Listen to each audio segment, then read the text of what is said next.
17 years after the blast, a special NIA court in Mumbai has acquitted all the 7 accused, including former BJP MP Pragya Thakur and Lieutenant Colonel Prasad Purohit in the 2008 Malegaon blast case. Remember, in May 2016, the NIA had filed its second supplementary charge sheet and dropped MCOCA charges against former BJP MP Pragya Thakur, Lieutenant Colonel Purohit, retired Major Ramesh Upadhyay, Sameer Kulkarni, Ajay Rahirkar, Sudhakar Dwivedi and Sudhakar Chaturvedi. The agency said it has found no evidence linking Thakur directly to the blast, adding that the motorcycle registered in her name was in the possession of absconding accused Kalsangra before the attack.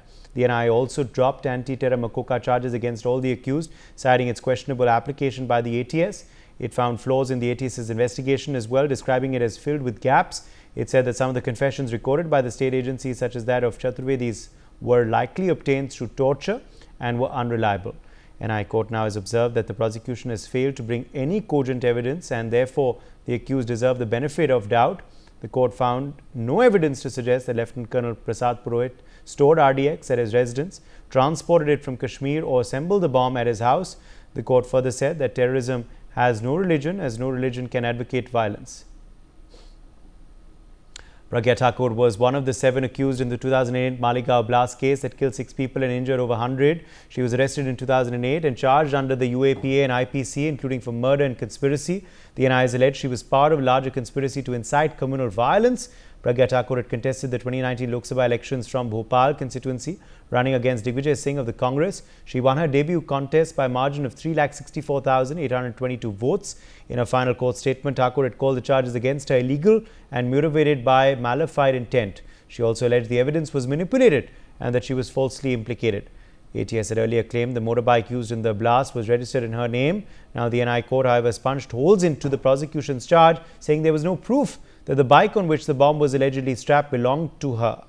On the other hand, Lieutenant Colonel Prasad Purohit was arrested by the ATS in November 2008 for his alleged involvement in the conspiracy of the Malegaon blast. The ATS filed the charge sheet against 11 arrested accused, including Purohit, on the 20th of January 2009 before a special court. He was allegedly made the mastermind of the bomb blast case. It was alleged that Lieutenant Colonel Prasad Purohit had sourced RDX from Jammu and Kashmir and assembled the bomb at his residence. Now the court has found no evidence to suggest that Lieutenant Colonel Prasad Purohit stored RDX at his residence, transported it from Kashmir or assembled the bomb at his house.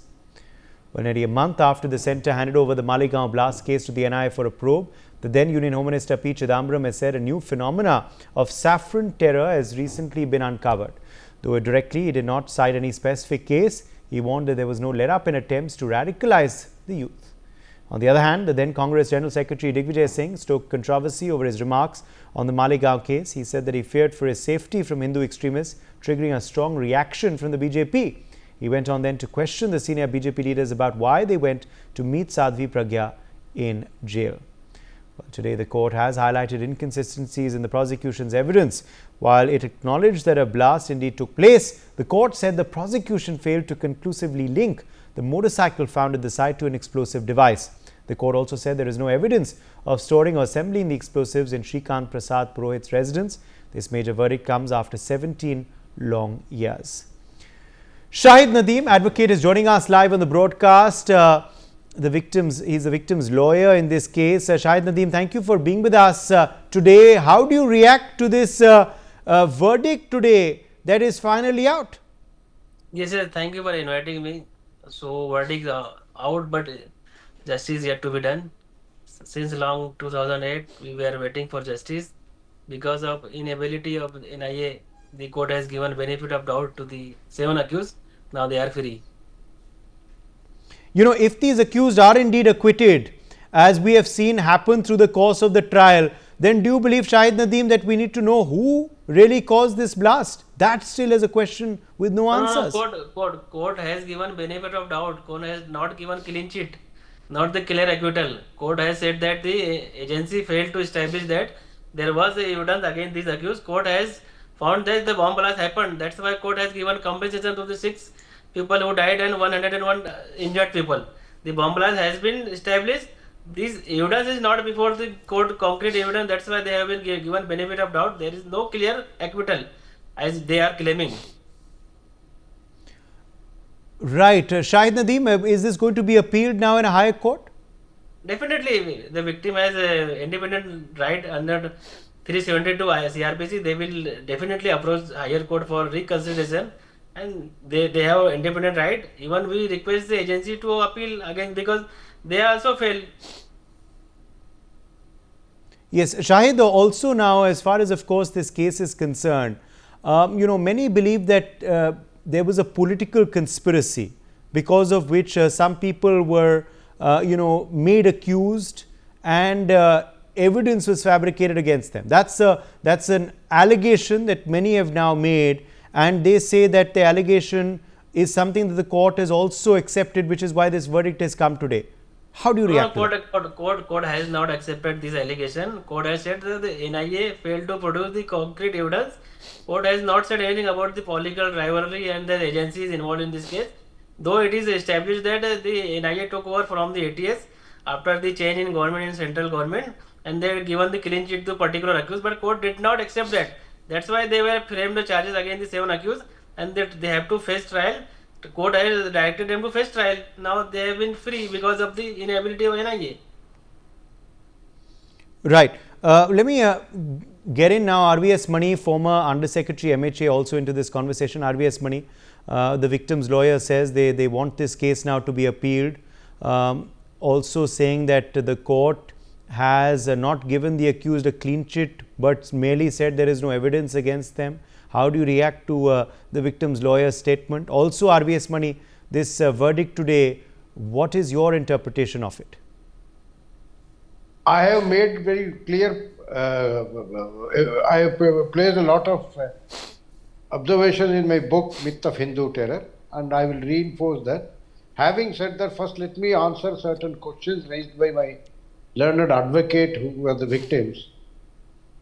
I do not know what he means by not clear acquittal. It is benefit of doubt. In the end effect, that makes no difference. But having said that, Colonel Purohit did not make any bomb. Is it acquittal or is it lack of benefit of doubt? X did not do the motorcycle did not belong to Sadhvi Pragya. Is it acquittal? I do not know. He is a lawyer. He claims to be a lawyer. I am sure he is also very well versed with that. And now I come to the real case. 2006 Malegaon 8th September blast, and Ahle Hadith was involved as per the reports we were having. 2009 also original reports were very much there. Mr. P.K. Jain, the then IG of Nasik, who went on to become additional DG in Maharashtra Police, has reinforced it on several occasions. So where did the track change? That is the basic question. There was a political angle to it, why the ATS was brought in, where it was the first responder is the IG Police. IG Police still says no. And within 5 days, my good friend lawyer knows that how long it takes for a crime to be examined, decided it's a terror attack, and thereafter go into to transfer the case to ATS, which takes another procedure of 3 to 4 days, so 8 to 10 days, whereas it happened within a minute's time when there were a lot of Dashara holidays, 2nd October, all that. The 2008 calendar, you can check that. Now, it was all as per a blueprint they had. That blueprint was being executed by the political executives and all, about the torture, about the forced confessions, which again NIA Special Court has underlined. The forced confessions of several 40 witnesses have turned hostile. Under why? And these are all the reasons why the evidences were not admissible. It is not that they did not produce the evidences which were available with them are not admissible, because including the prosecution sanction, the lady officer who has said already prosecution sanction as per the UAPA, there is also to be a independent evaluation committee. There was a shortcoming in that in this the director of prosecution was named himself as an independent evaluation committee, which is wrong. I have issued prosecution sanctions myself. There is an independent evaluation committee of a retired judge and a retired law secretary. We send the materials on their observation basis only we take. And number two, what are the prosecution sanctions says? the prosecution sanction is granted. What does the concerned officer in court affirms in March 23? She says, as per the directions of Jayant Patil, the Honorable Minister of Home in the Maharashtra government, I issue the prosecution. So where does the NIA go for evidence? Where does they go for prosecution sanction? All these things, there was a political background to this. Let us be under no denial, and certain people who the sections which were not real perpetrators were framed and they were put into that is the reason this failed. Let them chase the real perpetrators, the victims will get justice. That is number one. Number two, it happened not only in this case, it has happened in the Samjhauta blast case. Ultimately, the people who were framed got acquitted. In Makkah Masjid, it has happened. So there was a trend during those days to blame, to allow one particular section of the society to do terror attack, bomb blast, so that other section could be framed and charge sheeted into the case. This was a trend in 2006, 2007, 2008 under the UPA government, and that is the reason this case failed. There is a third or fourth case which has failed, fourth or fifth case which has failed in this matter. So there is no question of that. However, NIA will not, the NIA or the government of India will not accept the judgment. They will take the opinion of the learned Additional Solicitor General in Mumbai High Court, the government of India Additional Solicitor General. On his opinion will be the most important thing, whether it is a fit case for appeal or not. Okay. Of course, the victims under 372 CRPC are free to go for appeal. The reaction, the respondents will submit their position, including whether there is a point of law. What is the point of law here when all the case has been acquittal has happened on the basis of evidences which are not admissible, which have been enforced, coercively taken out from the witnesses. Okay, point taken. So I need to get in the others. Ashwini Dubey, come in here. Ashwini Dubey, do you believe that this is a verdict now today that is likely to be upheld even by higher courts if it is indeed appeal, as the victim's lawyer was stating earlier? That's depend on the wisdom of the Honorable Appellate Court. But I do agree and concur with the views of Mr. RVS Mani. Why? There are reasons. One, the law he has already told that they both have a right to appeal. Because I am speaking just as a lawyer, my case is just based on the facts of the case. Right to appeal to Mr. Shahid Nadeem is available. He has a fundamental right, legal right under the criminal jurisprudence to appeal for the victims. Even the agency can go to the appeal. An agency must go also, because the NIA was asking for the death penalty, for the stricter punishment for the Sadhvi Pragya. It was not that the NIA has any loophole in the investigation, which NIA took over from the STF. Point two, Uday, now I am coming the facts of the case. This case is not a normal, ordinary criminal case. This is a case where a different narrative selectively created in order to defame a community. That community which believes in peace, that community which believes in Vasudhaiva Kutumbakam, that the community which believes in coexistence, live with peace, allow us to live with peace. So that was the narrative which has been dismantled today by the judgment of this court. One. Two, 9 years under custody. You just understand the pain. It's not the simple, rigorous imprisonment. It was the torture. You ask Sadhvi Pragya. You ask the torture which has been meted out by the agencies. Ask the torture which she has faced, not the mental, private parts for she was not brutally assaulted, but abused in many ways. You see, still she is on the medication. So 9 years of custody and a combined 7 years of ordeal later. Have you seen that a Kasab was meted out with the same treatment? In this country, being a Pakistani, knowing that yes, he has killed many people, knowing that he's a foreign Pakistani.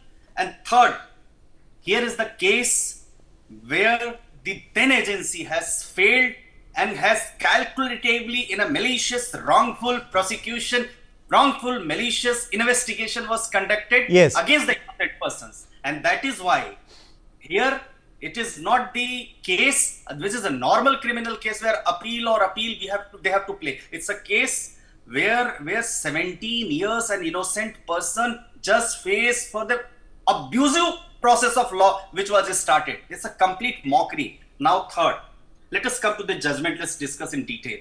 What the court said. There is no evidence or proximate link so far as the Sarvi Pragya Thakur is concerned with respect to her scooter, which was sold 2 years before the Malegaon blast case. Yes. Number two, Uday, just give me 10 more seconds. I know there are other panelists, learned panelists. Number two, so far as the Colonel Purohit, 17 years. You see, the torture which he was, how will you give the 17 young years? The Colonel Purohit would have been here by this time the Major General in the army or the Lieutenant General in the army. He would have been on the forefront. But how his dignity would be restored. Acquittal is acquittal. It is honorable acquittal. Yes, there is no definition of the acquittal that whether there is an acquittal. Okay, point taken. Madhav Nalapat, come in here. Professor Nalapat, on your interpretation of the judgment today, what its political ramifications also are likely to be? Well, I'd like to say, Uday, that it's very clear from the beginning that this was a foisted case, and there was an effort by certain political leaders of the time to create what they called saffron terror.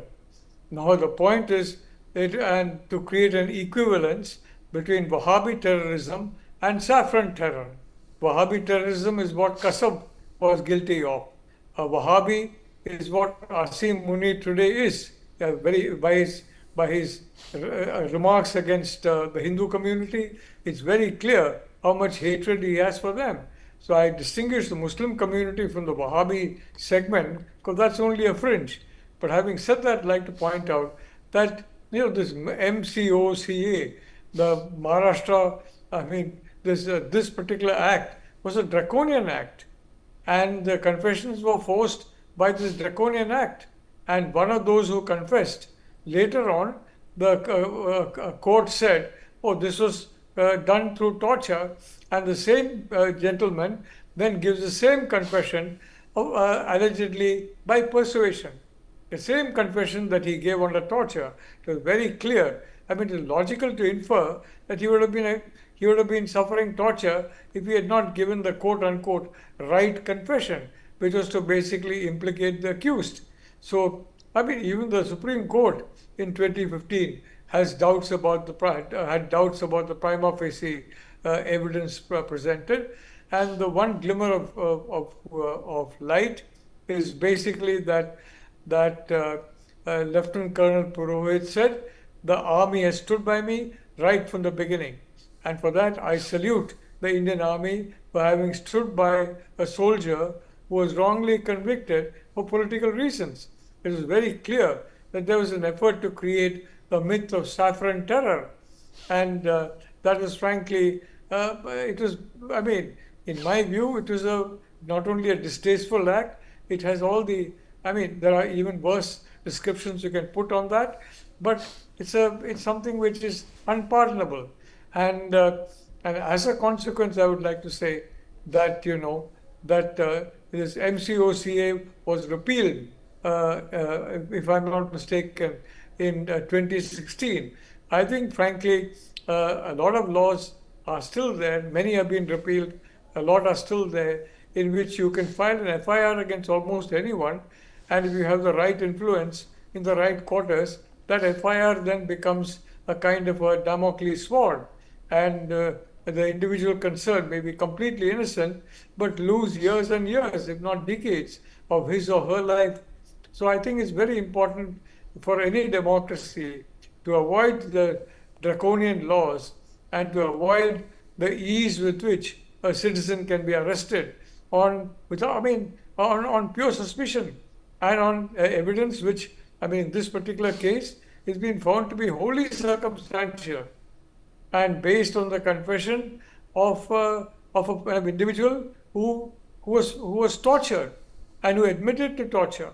And then, of course, he gave his own confession. So I'd like to say that I think, quite frankly, I know Maharashtra very well. I know the Mumbai police very well. It's a good force overall. There's no question about it. And at that point in time, friends in the police had told me there was very clear political pressure from very high levels. Very high levels. They don't specify what level. Obviously, they cannot do that. But they don't specify the level. And they say there's very clear pressure to basically indict these people. I mean, all the key ringleaders, quote unquote, even the armed forces. Now, my point is, I mean, Pragya Thakur was a, I don't think, she was active politics until this happened. I mean, but as far as the world is concerned, why was the military dragged into it? I think it's a great disservice to our glorious military that an army person should be dragged into this kind of thing. And a lieutenant colonel had to face this many years of the torture of people that sentence to lie on him. So the important point, of course, is that the armed forces stood by Lieutenant Colonel Purohit, and now they have been vindicated. Their officer in uniform Yes. has not Yes. responsible for this crime. No, point taken, And I- Professor Nalapat. Point taken. ML Sharma, former Special Director CBI, is also wanting to quickly come in here. ML Sharma, on this case, the way the investigation has gone, as the court, of course, has pointed out, and also what you attribute the acquittal to of not just a few, but all the accused now. ML Sharma. First, I must confess that I know very little about this case. In fact, I have not followed it. But certain things are very clear. One is that the courts don't go by truth, they go by evidence on record. And as far as evidence record is concerned, much of it that was produced for the court, it has been disbelieved. For example, the ATS started with MCOCA. That law is still valid, but the court held that MCOCA is not applicable in the facts and circumstances case. Second, they also use UAPA, Unlawful Activities Prevention Act. So the court also held that it has not been rightly applied. Third, that I've seen is in the news flashes that MCOCA permits interception of electronic, telephonic communications. So the court has held that evidence was that interception was not authorized. So all main ingredients of evidence have been held to be invalid by the trial court. Another thing that is very significant about this case is that conspiracy. Now the court has held that there is no conspiracy, it has not been proved. Frankly speaking, as a professional investigator, having put in 40 years in this line, CBI, state police and all that, I find that conspiracy is something which is either in the investigator's mind or in the judge's mind, because the evidence never comes on record. From the given fact, it has to be inferred. The court has held that there is no conspiracy. So we can't have fight with the court on this issue. But one thing I would like to say, this concept of or myth of Saffron terror, I have investigated all over, including assassinations, Ben Singh assassinations, 3 hijackings, in all kinds of circumstances all over the country. But this concept or myth of saffron terror, it has been alien to me. I don't know from where it has come. So I'll say no more. Okay. My thanks to all of our guests for joining us on the broadcast on this discussion. It's time for a short break.